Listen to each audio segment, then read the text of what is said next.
screen by Hawkins. And as far as Cliff is concerned, that's just normal contact in the NBA. Charles 6 for 6 from the foul line. The Horns back tap delivered to Barkley.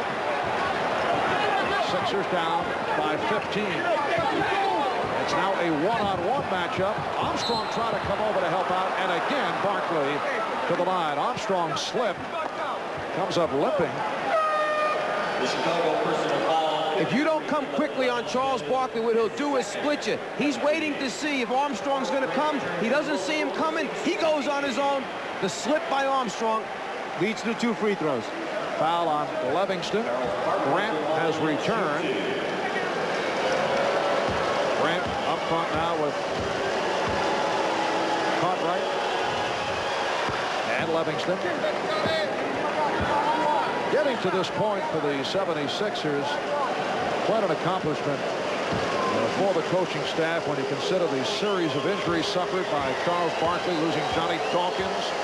The major trade made midway through the season, which changed the makeup of this squad, acquiring Armin Gilliam, losing Mike Jaminski. And keep in mind, this is a team that has had 19 different players on the roster. Robert Reed is number 19. Let's mention in the one game that Johnny Dawkins did get to play against Chicago back in the beginning of the season. He had 25 points for the point guard spot. Here's Jordan.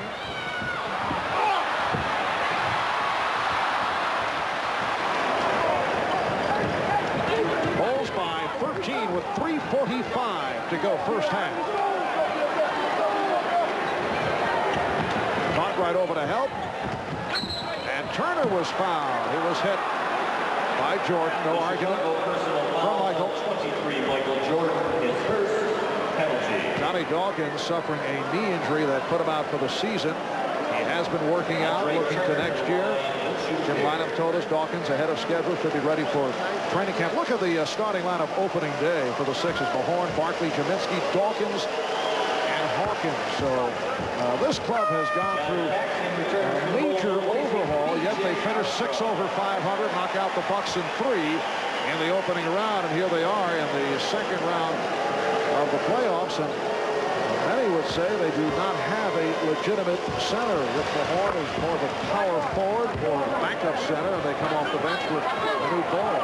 And that's why, in fairness, up until the late season injury, people were talking about Charles Barkley for MVP. And Barkley called for the hard foul. That is his first personal. One of those things we talked about. There'll be no easy scores. Expect to get knocked to the ground. Jordan keeping his eye one way, but seeing the other, finds his teammate underneath. Michael looks deep right, but spots Grant under the basket. And Barkley says, there are no easy layups here. And in talking to Chicago players, they say they understand it, what is said and what will happen and how they react. We'll see. That was the first aggressive move to this point. The 76ers, for whatever the reason, did not come out today aggressive at the defensive end of the floor. They didn't make things happen. They were kind of catching rather than giving at the defensive end. I think Jim Lynam would like them to be a little bit more aggressive. I'm sure he'll mention that at halftime. Of course, the pace of the Bulls, who were getting off shots early within the 24 and hitting them in the first quarter, had to contribute because the Sixers couldn't catch the Bulls. And it's a little bit easier to make shots when nobody's guarding you or when you have a lot of room.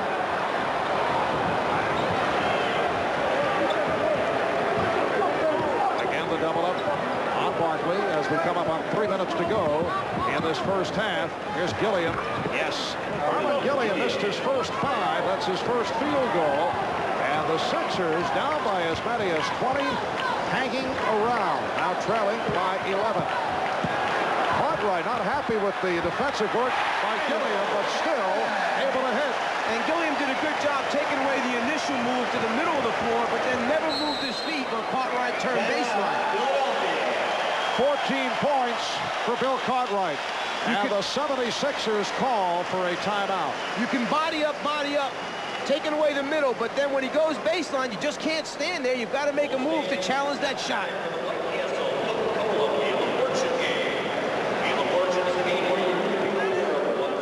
Here at halftime, and we'll talk about the Sixers' strategy against the Bulls. First of all, how is it?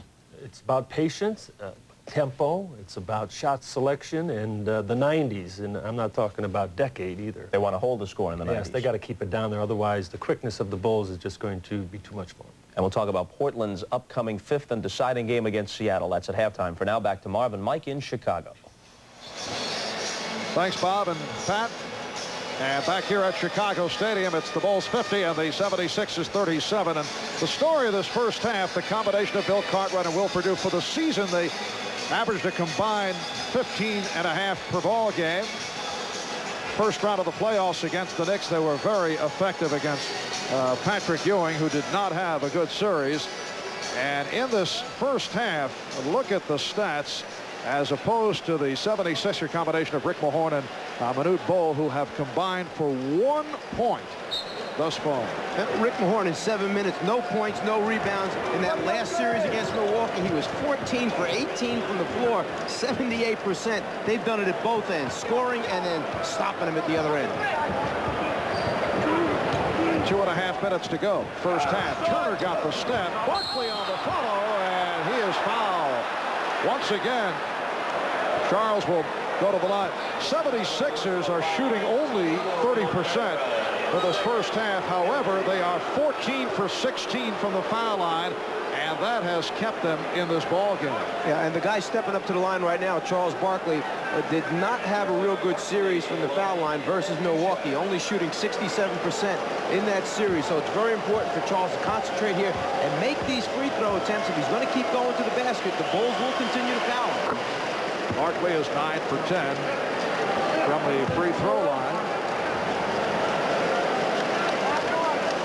Charles Barkley last year in the playoff series against the Bulls was so worn down that he had his difficulties at the free throw line. He missed 14 of his 25 over the last 2 games. Also some problems with his shoulder during that series. Bulls by 11 with 2:20 to go. First half, game 1 of the best of 7, game 2 here in Chicago on Monday night. Jordan, and he'll shoot a pair. Hersey Hawkins called for his second. And Phil Jackson very happy with the execution. Obviously off the timeout, they make a decision. Let's go down, post Michael down low. They get him in that low post area, and then he's so tough down there. You've got to have help come quickly. He gets his defensive man up in the air, and it's all over. Michael Jordan, 4 out of 5 from the free throw line. Michael Jordan, the #1 all-time scorer in terms of average, 32 per game, and in the playoffs, he is also at the top of the list, averaging better than 35 per game. He hit for 43 a game against the Sixers in their playoff series a year ago, and just took over in the 4th quarter, averaging 15 per 4th quarter last season. That is an extraordinary number. They had a little different philosophy, though. They tried to play him straight up last year, and Jimmy Lynam told us last night he's changing that this year. They're going to double him much more. 2 on the shot clock. Gilliam. And he was hit from behind. Ronnie Nunn with the call on Pippen. One of the problems that some people felt had taken place after the trade by acquiring Armen Gilliam is the fact that he is most comfortable down low on the block. When you take him away from the basket, that's not normal for him. He doesn't feel comfortable. And we see here in this first half of basketball, he doesn't make quick things happen offensively. When he steps out away from the block, he takes his time at the offensive end. And this Bulls team is too quick defensively. They react to him. Change on that foul call. It was Jordan with a second, not Pippen. And Barkley able to get to it. It is only a 12-point Chicago lead. We appear to be on the way to a blowout, and Charles Barkley single-handedly has brought the Sixers back. He now has 23. He has killed the Bulls in this first half. And Jordan looked around at the end and said, hey, is anybody going to come and help on this guy? Bulls by 10. Pippen outplayed by Mahorn. He got the step. Won't count. Does not get the call on the continuation. The foul for 4.